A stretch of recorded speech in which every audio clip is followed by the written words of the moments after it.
Thank you, Madam Deputy Speaker. I rise to speak against New Clause 1 and New Clause 20 and in support of New Clause 106 in the name of my honourable friend for Sleaford and North Hykeham.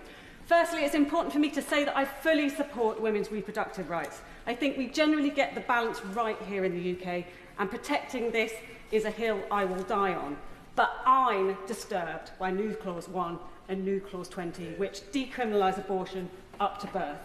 If this becomes law, fully developed babies up to term could be aborted by a woman with no consequences.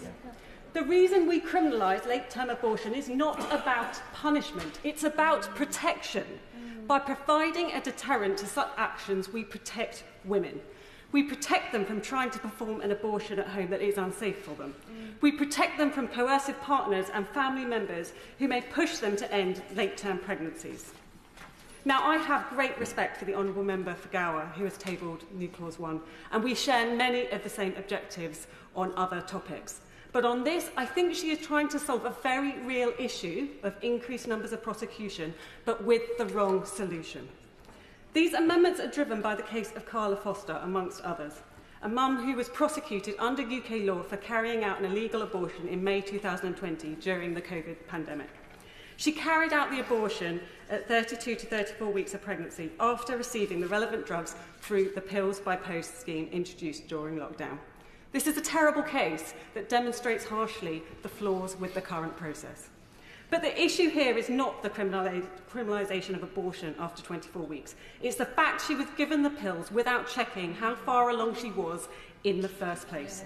She was failed by people here in Parliament that voted to allow these pills to be sent out by mail during lockdown without an in-person consultation.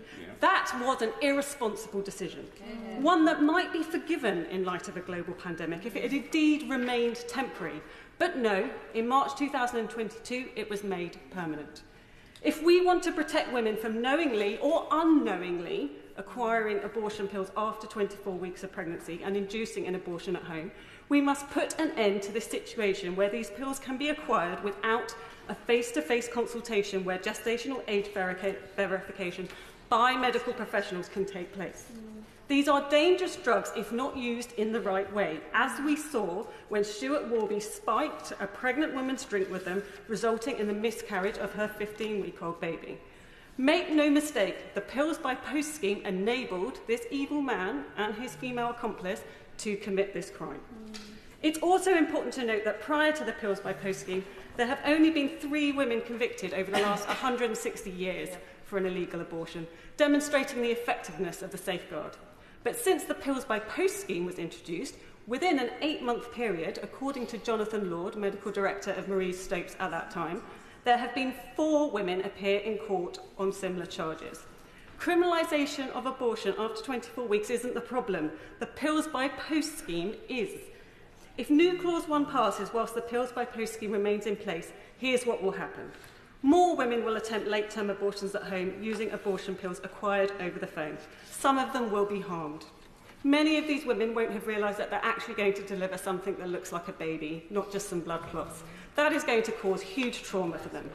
Many of them won't have genuinely realised how far along they are due to implantation bleeding, being mistaken for their last period. And on top of all of this, some of these babies will be alive on delivery. What we need to do in this place is to get away from this terrible habit of only considering issues through a middle-class lens. What about women that have been sexually exploited and trafficked? What about teenage girls that don't want their parents to find out they're pregnant? Order. David Smith. Thank you, Madam Deputy Speaker. I rise to oppose